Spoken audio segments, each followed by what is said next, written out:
Hello everyone, मेरे channel में आप सबका स्वागत है। मेरा नाम है मृणालिनी। चलिए देखते हैं आज की इस रीडिंग के माध्यम से यूनिवर्स से आपको क्या मैसेज मिल रहा है। ये रीडिंग जनरल रीडिंग है, तो आपको जितना रेजोनेट करता है उतना ही लीजिए। आपके जीवन के जिस एस्पेक्ट को रेजोनेट करता है अकॉर्डिंगली आप देखिए, और जो पार्ट आपको रेजोनेट नहीं करता है उस पार्ट को आप जाने दीजिए। हो सकता है वो मैसेज किसी और के लिए हो। और ये रीडिंग जेंडर स्पेसिफिक नहीं है एंड टाइमलेस रीडिंग्स हैं, तो आपको जैसे और जब भी रेजोनेट करता है आप उस एनर्जी को क्लेम कर सकते हैं और रीडिंग का जेंडर स्विच भी कर सकते हैं।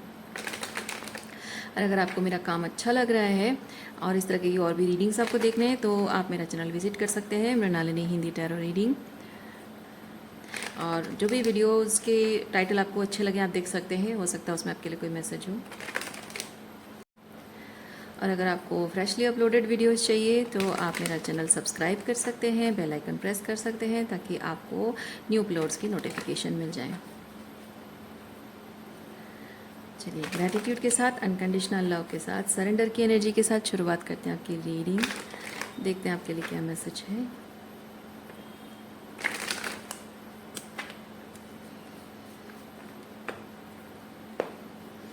इसका क्या किया जाए देख लेते हैं।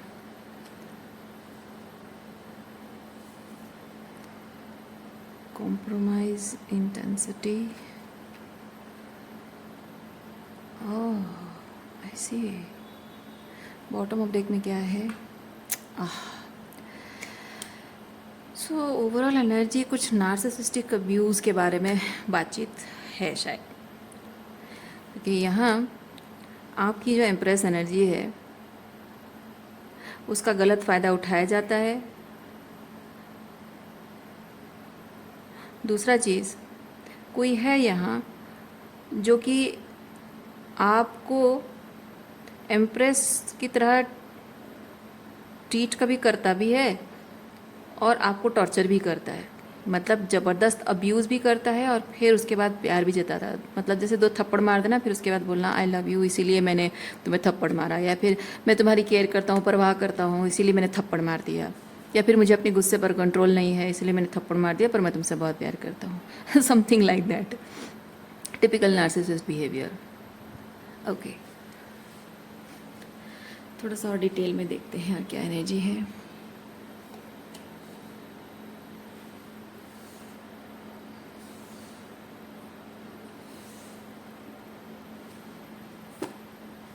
डेविल,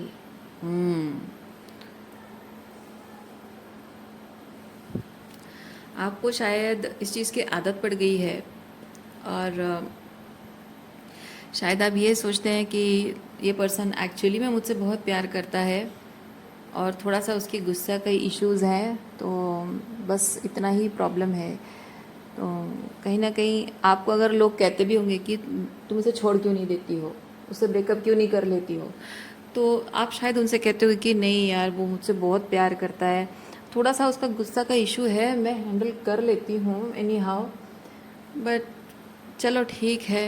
इस तरह से आप थोड़ा सा कॉम्प्रोमाइज़ कर लेते हो, क्योंकि वो जो आपको अब्यूज़ करने के बाद, मारपीट करना या वर्बल अब्यूज़ जो भी है वो करने के बाद, जो उसे कंपेंसेट करने के लिए, उसे कवर अप करने के लिए, कंपेंसेट नहीं, उसे कवर अप करने के लिए जो भी वो करता है, बहुत लव बॉम्बिंग टाइप की एनर्जी है।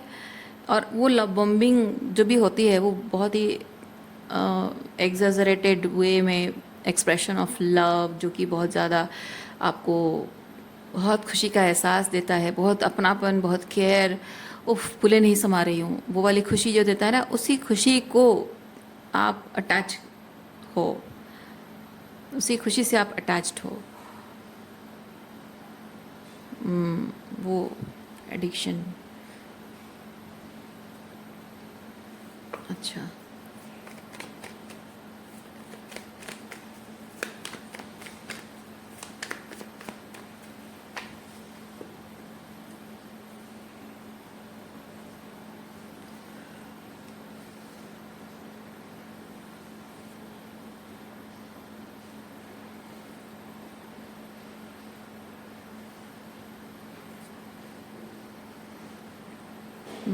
आपके साथ ये टॉक्सिक बिहेवियर ये पर्सन हमेशा नहीं करता है।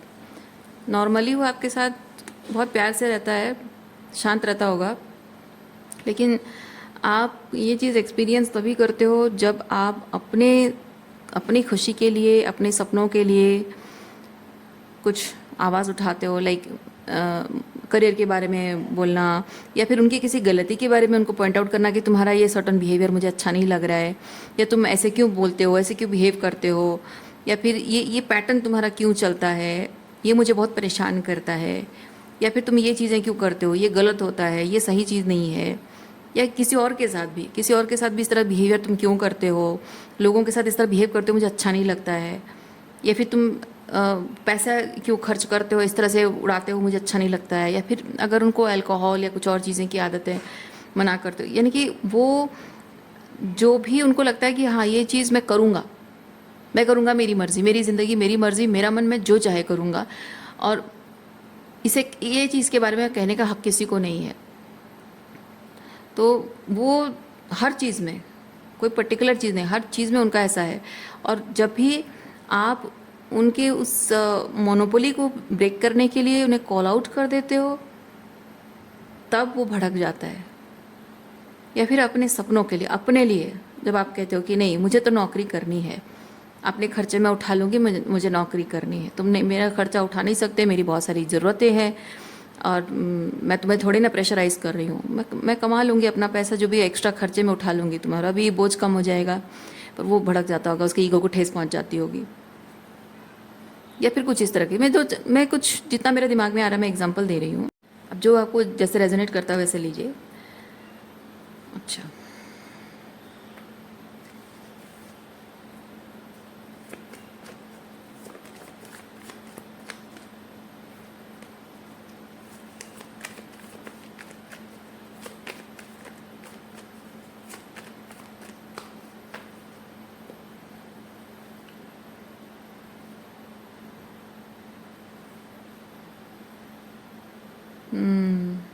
देखिए मैंने कहा ना आपको, आप कुछ भी गलत के खिलाफ जब आवाज़ उठाते हो तभी वो आपको अबांडन कर देता है।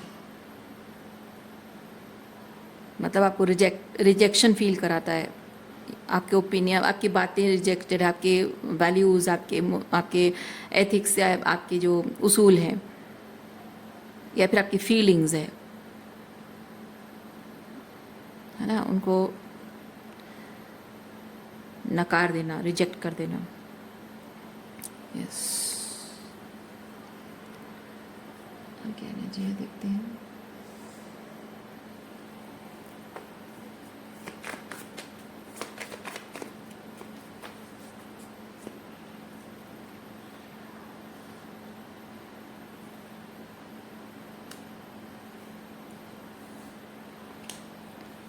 उसके सारे रेड फ्लैग्स को आप बहुत अच्छे से देख पा रहे हो, आप समझ पा रहे हो, आपका अंतर्मन कह रहा है बहुत लाउड एंड क्लियर, क्योंकि अपने अंतर्मन की आवाज़ को आप अवॉइड नहीं कर पा रहे हो, इग्नोर नहीं कर पा रहे हो, सप्रेस भी नहीं कर पा रहे हो।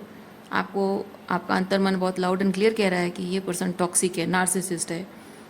बट वही चीज़ है कि उससे जो एम्प्रेस ट्रीटमेंट आपको मिल जाता है ना, वो अब्यूज़ के बाद उसको कवर अप करने के लिए जो करता है, उस चीज़ की लालसा है आपके अंदर है, उसकी वजह से आप उसे छोड़ नहीं पाते हो।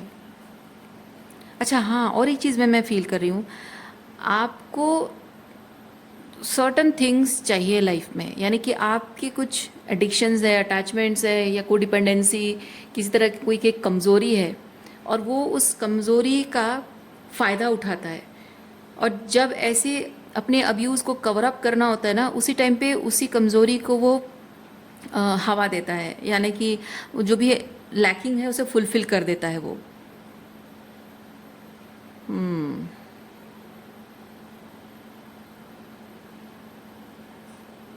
अच्छा,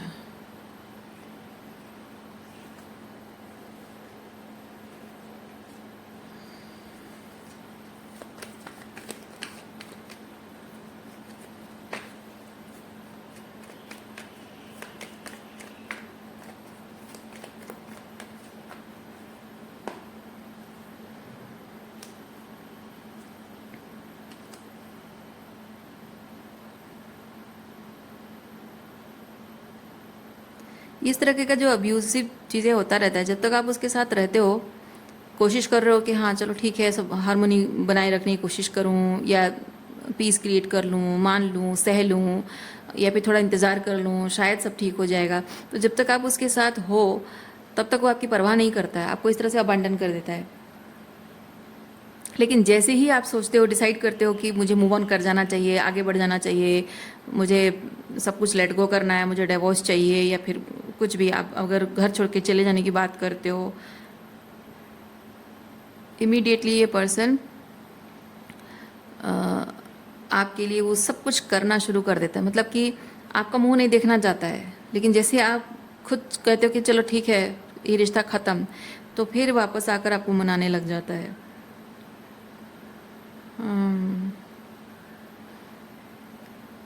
मनाने का तरीका भी इसका बहुत ही नार्सिसिस्टिक वे में मैं फील कर रही हूँ, क्योंकि नार्सिसिस्ट लोगों का मनाने का तरीका कैसा होता है पता है? वो मीठी मीठी बातें बोलेंगे, और मीठी बातें बोलकर आपको थोड़ा सा रिझाएंगे, फ्लर्ट करेंगे, और वो जो प्यार जताना, धीरे धीरे वो बातों को इस तरह से मोल्ड कर देंगे कि उसमें क्रिटिसिज्म भी ऐड कर देंगे। मतलब हंस के मजाक करके आपको थोड़ा सा कंफर्टेबल फील कराएंगे, उसके बाद हंस हंस के आपका मजाक उड़ाएंगे, और हंस हंस के आपको आपकी गलतियां बताएंगे कि तुमने तो ऐसा किया था, वैसा किया था, तो मुझे तो करना ही था, मैंने इस तरह से। तो आपको वो एक सीरियस अपोलॉजी नहीं देते हैं, एक ऐसा अपोलॉजी जिसमें इस तरह से मनाना जिसमें कि अपोलॉजी नहीं है, थोड़ा सा फ्लर्टिंग है, थोड़ा सा मजाक है, थोड़ा सा पास्ट की गलतियों को याद दिलाना, दूसरी गलतियों को याद दिलाना, क्रिटिसाइज़ भी कर देना, लेकिन हंस के क्रिटिसाइज़ करना। तो बेसिकली चाशनी घोलकर, वो क्या बोलते हैं, करेला को चाशनी में डुबोकर खिलाना, वैसी बातें वो करके आपके साथ रिकनसाइल कर लेते हैं। तो आप उसको रिकन्सिलेशन मान लेते हो, पर एक्चुअली में this is not the right way to reconcile, और this is not the right way to apologise. Actually आप एपोलॉजी डिज़र्व करते हो, बट आप एपोलॉजी सही तरीके से रिसीव नहीं करते हो, और आपको लगता है कि मैं अगर सही तरीके से एपोलॉजी एक्सपेक्टेशन रखूं तो मामला और भी बिगड़ जाएगा, या जो भी सुलह थोड़ा सा हो रहा है बात और बिगड़ जाएगी, वो और गुस्सा हो जाएगा और दूर हो जाएगा।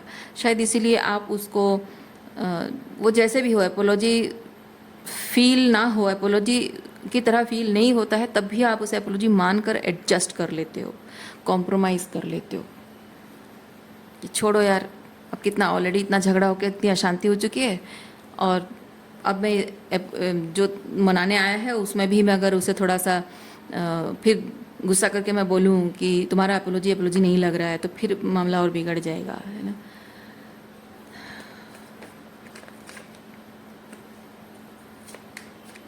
ये पर्सन इस तरह से जो आपके साथ बिहेव करता है ना, गलती आपकी भी है, क्योंकि आप उसे इतना मौका दे रहे हो, गलतियां करने का मौका दे रहे हो, और अपनी गलती सुधारने के लिए, अकाउंटेबिलिटी लेने के लिए उसे स्ट्रिक्ट नहीं हो रहे हो। आपको वो हायर बाउंड्रीज रखनी होगी, बाउंड्रीज उतना सेट करना होगा आपको।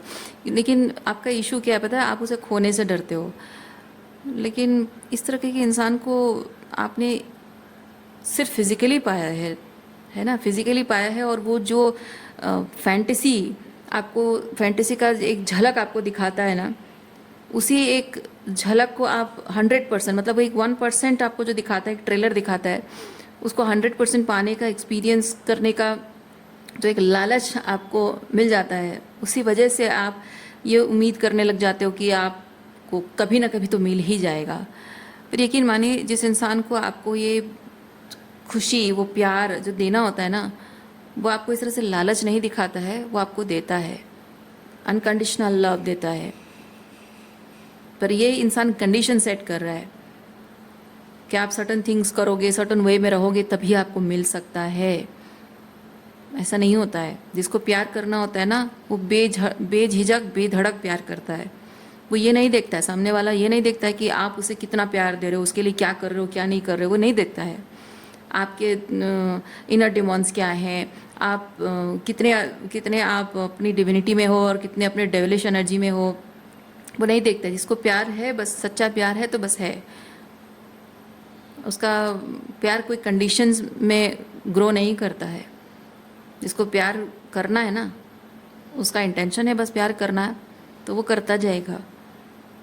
But this is not true love, this is not at all love.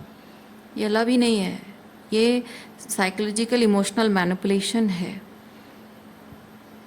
Abuse को कवर अप किया जा रहा है, नॉट एट ऑल। यहाँ पे लव है ही नहीं। प्यार पाने की उम्मीद में आप इस इंसान को अलाउ कर रहे हो कि वो आपके साथ जो कर रहा है वो करता रहे। So it's being easy for that person to do whatever he wants और शी वॉन्ट्स, जो भी है।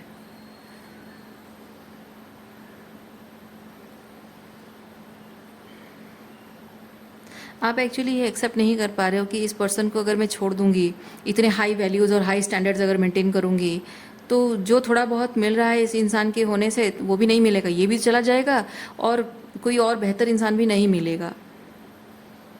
अकेले रह जाओगे, क्योंकि जाहिर सी बात है, एक औरत जब हाई स्टैंडर्ड मेंटेन करती है, औरत क्या कोई भी इंसान हाई स्टैंडर्ड जब इंसान मेंटेन करता है ना, तो उसको अच्छा इंसान मिलना थोड़ा मुश्किल हो जाता है।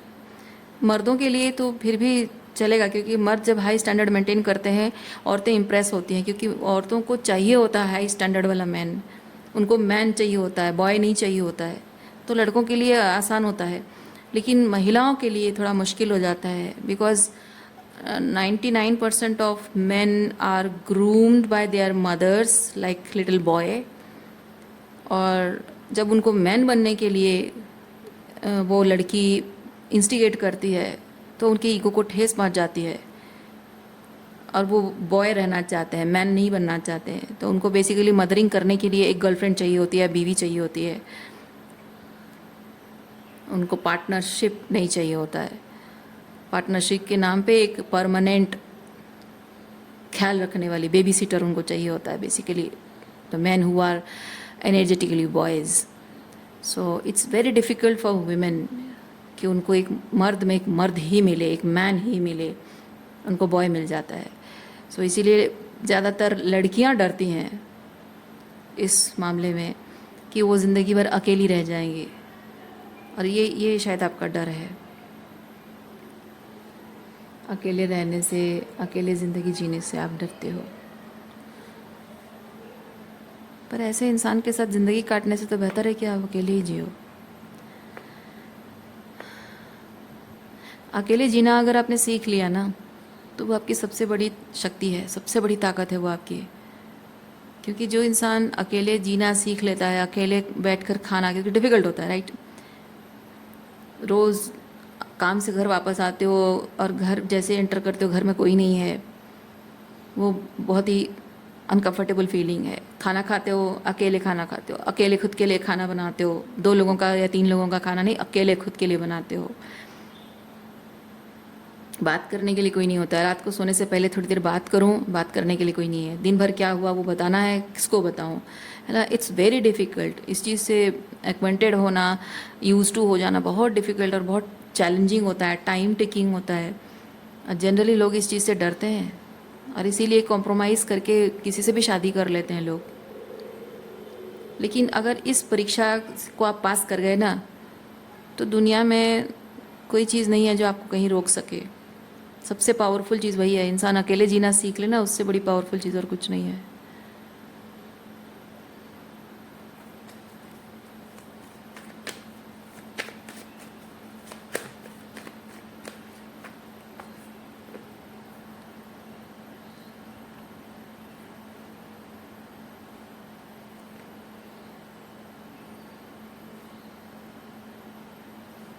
यूनिवर्स आपको कह रहा है कि आपको अपने सॉलिट्यूड से दोस्ती करने की ज़रूरत है। भागे मत, अपने सॉलिट्यूड से भागे मत। ये सॉलिट्यूड में रहना बहुत ज़रूरी है आपके लिए, क्योंकि एनर्जेटिकली आप जिस तरह के लोगों को, मतलब जिस तरह के लोगों को आप मैनिफेस्ट कर रहे हैं ना, आप सोचिए कि आपकी एनर्जी कैसी है ना। तो ऐसे में आपका अपनी एनर्जी क्लेम करना, अपनी पावर क्लेम करना बहुत ज़रूरी है। तो जिस तरह की एनर्जी में आप हैं, और अभी भी अगर आप लोगों के साथ नए रिश्ते बनाना, मतलब नए रिश्ते बनाना चाहोगे, लोगों के साथ मिलना, ज़्यादा मिलना जुलना इन्हीं लोगों के साथ अगर रखोगे, मेनली रिश्ते बॉन्डिंग बनाने की कोशिश करोगे, this is not the right time for bonding, नए कनेक्शन बनाने के लिए। No, this is not the right time. ये पावर क्लेमिंग का टाइम है। इसीलिए जब आप एक एनर्जेटिक रेजोनेंस को ड्रॉप करते हो, वो इमीडिएट ड्रॉप नहीं होता है कि हाँ रातों रात मैंने डिसाइड किया और सुबह तक सब कुछ बदल गया, ऐसा नहीं होता है। ओके, ये एक डिसीजन लेना हो सकता है एक मोमेंट का टाइम लेता हो, या कुछ घंटों का, या एक रात से सुबह तक का टाइम, वो एक डिसीजन लेने में हो सकता है। लेकिन जो डिसीजन आप ले रहे हो उसको पूरी तरह से एम्बॉडी करना, उसके साथ कंफर्टेबल होना, उसके लिए आपको सालों लग जाते हैं।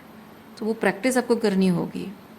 तो जो एनर्जेटिक फ्रीक्वेंसी आप ड्रॉप करना चाहते हो, मतलब उस एनर्जेटिक फ्रीक्वेंसी से बाहर निकलकर हायर फ्रीक्वेंसी में जाना चाहते हो, क्योंकि आप कॉन्शियसनेस वाइज तो आउटग्रो कर चुके हो। तो आपको अगर हायर फ्रीक्वेंसी में टैप इन करनी है तो आप कंसिस्टेंट, आपका जो एंटेना है ना, उसको कंसिस्टेंटली इस पुरानी फ्रीक्वेंसी में ट्यून करने की कोशिश मत कीजिए। Don't go back to those people, don't try to connect to those people, don't relate your life to those people, let them feel the absence, let them call you rude, okay, let them.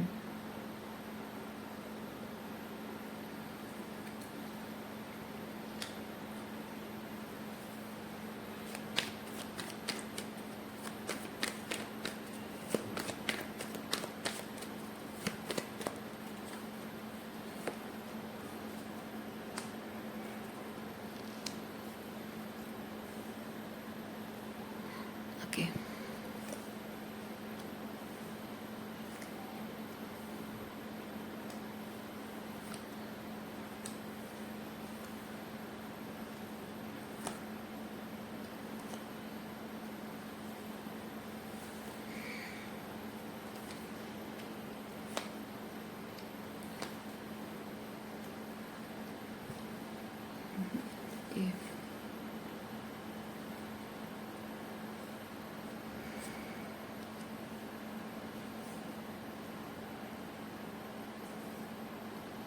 ये new beginning है, S of wands. ये जो आपको अपनी power claim करनी है ना, ये जो अपनी पावर क्लेम करनी है, उसके लिए आपको एक डिसीजन लेना, क्योंकि ये होता है मोटिवेशन, एक निर्णय, एक डिसीजन, एक एक्शन। ठीक है, तो बीइंग दिस एम्परर आपको खुद ही अपना मोटिवेशन बनना होगा और एक्शन लेना होगा, क्योंकि जो एक्शन आप लोगे उससे ये चीज़ होगा कि आप consistently you are working on changing, right, consistently you are working on changing what, your frequency, you are trying to change your frequency with the universe.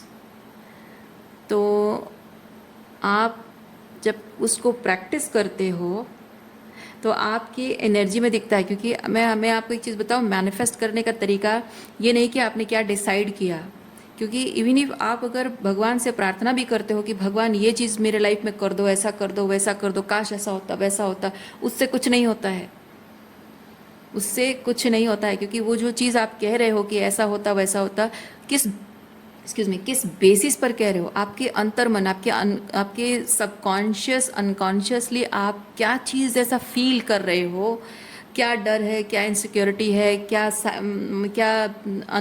Subconscious में क्या चल रहा है, आपके अकॉर्डिंगली एनर्जी अलाइन होती है और यूनिवर्स आपको अकॉर्डिंगली वो चीज़ देता है।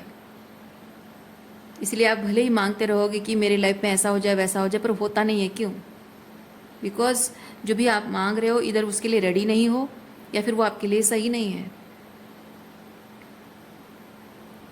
इसीलिए जो अलाइनमेंट ओके, जिस फ्रीक्वेंसी में ट्यून इन करना चाहते हो, आप कंटिन्यूअसली इस चीज़ पर फोकस मत करो कि आप क्या चाहते हो, इस चीज़ पर फोकस करो कि what is the right thing. क्या चीज़ करने में, किस तरह से बने रहने में, किस तरह के इंसान बने रहने में, किस तरह के काम करने में, किस तरह की ज़िंदगी जीने में आपको कॉन्फिडेंट फील होता है, आपको अपने अंदर की सन एनर्जी आपको बहुत ही ब्राइट लगती है। ठीक है,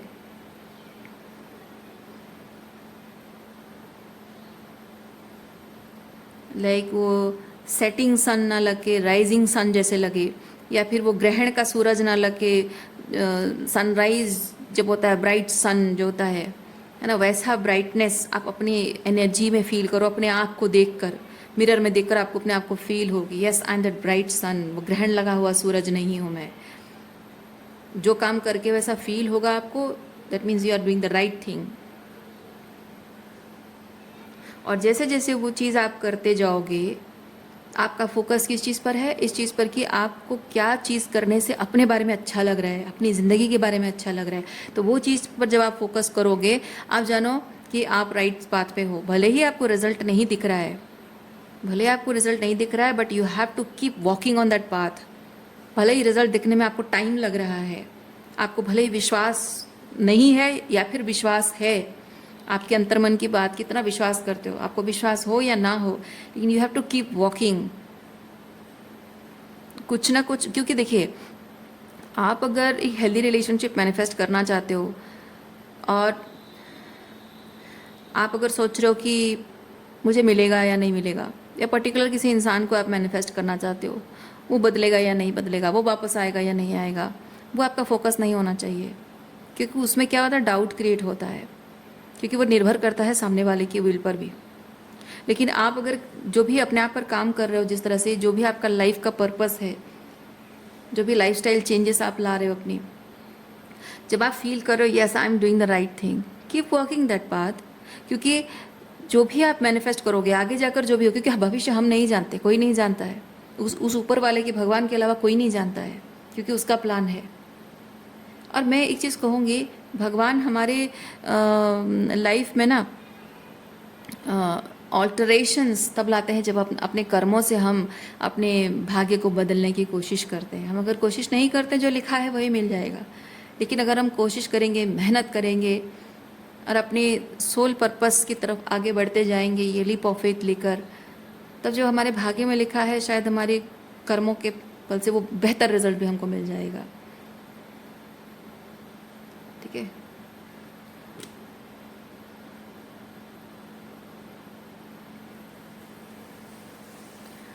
इसलिए आप कंटिन्यूअसली जो सही एनर्जी में अलाइंड होकर चल रहे हो, तो रिज़ल्ट आपको दिखेगा नहीं दिखेगा, आगे क्या होगा क्या नहीं होगा, उस बात की चिंता नहीं रहेगी। क्योंकि जो भी होगा आपको पता होगा कि जो भी होगा मेरे भले के लिए होगा, क्योंकि मैं अपने भले के बारे में सोच रही हूँ। मैं जो भी कर रही हूँ अपने हाईएस्ट गुड के लिए कर रही हूँ, तो जो भी होगा मेरे भले के लिए ही होगा, मेरा बुरा हो ही नहीं सकता। एंड अल्टीमेटली जो भी आपको मिलेगा ना, आप उसमें संतुष्ट रहोगे, आपको खुशी होगी, आपको फाइनली ये चीज़ फील होगा कि यस अच्छा हुआ ये चीज़ हुआ। क्योंकि आप अपने सोल के पर्पस के साथ अलाइन हो ना, तो जो आपके हाईएस्ट गुड को अलाइन है, वो चीज़ ऑटोमेटिक आपको अच्छा लगने लगेगा। लेकिन ये एडिक्शंस, अटैचमेंट है ना, ये अगर रखोगे और अपने ओल्डर वर्जन में रहना चूज़ करोगे, ओल्डर वर्जन से आउटग्रो नहीं करना चाहोगे, कुछ वर्क नहीं करना चाहोगे, तो जो भी आप चाहोगे वो आपको सफरिंग के अलावा कुछ नहीं मिलेगा। जो भी आप प्रार्थना करोगे, भले अगर मिल भी जाए तो उसमें सफरिंग ही होगा। इसीलिए तो ये सोचना आपका काम नहीं है। ठीक है, जो भी मिलेगा, क्या मिलेगा, कैसे मिलेगा, कब मिलेगा, ये क्यों होगा, वो क्यों होगा, ये हुआ तो क्या होगा, वो होगा तो क्या होगा, कैसे होगा, मैं कैसे संभालूंगी, कैसे करूँगी, नहीं। अगर कुछ चीज़ आपके जीवन में मैनिफेस्ट होगा ये सोचकर आपको अगर उसमें सवाल उठ रहे हैं, डाउट हो रहा है, घबराहट हो रही है, डर लग रहा है, that means you are asking for wrong thing. Even एक पर्सन को भी अगर आप मैनिफेस्ट कर रहे हो और आप सोच रहे हो कि अगर वो मेरी ज़िंदगी में आ जाएगा, क्या होगा कि अगर वो मुझे ब्रेड क्रम करे, क्या होगा कि वो मुझे थर्ड पार्टी में इन्वॉल्व कर देगा, क्या होगा कि अगर वो मुझे फॉर ग्रांटेड ले रहा होगा, सोच रहा हो कि हाँ ये तो ईजिली अवेलेबल है, जो भी है ना, आपको डर लग रहा होगा, that means you are manifesting the wrong guy. तो आप सही एनर्जी को अलाइन हो जाओ, और जो आपके हाईएस्ट फूड को सर्व करता है वैसी एनर्जी को आप मैनिफेस्ट करो, और उस एनर्जी में जो इंसान होगा अपने आप आपको मिल जाएगा। तो उस वक्त जब आप सही इंसान से मिलोगे ना, तो आपको डर नहीं लगेगा, क्योंकि उसकी बातों में, उसके बिहेवियर में, उसके एक्शंस में, उसके एफर्ट्स में आपको अलाइनमेंट दिखेगा। लेकिन अपने ओल्ड पैटर्न्स को, अपने ओल्ड मतलब एक्सेस, अपने एक्सेस को या फिर अपने या एक्स को, अपने एक्स को अटैचमेंट रखोगे, या फिर अपने पास्ट पैटर्न्स को अटैचमेंट रखोगे, हीलिंग नहीं करोगे, तो जो भी चाहोगे वो बस आपके पसंद का होगा ही नहीं। तो रीडिंग मैं यहीं पे रखती हूँ। उम्मीद करती हूँ इस रीडिंग से आपको कुछ क्लैरिटी मिली हो। मैं आपको नेक्स्ट रीडिंग में मिलती हूँ। अपना ख्याल रखिए, खुश रहिए, बाय।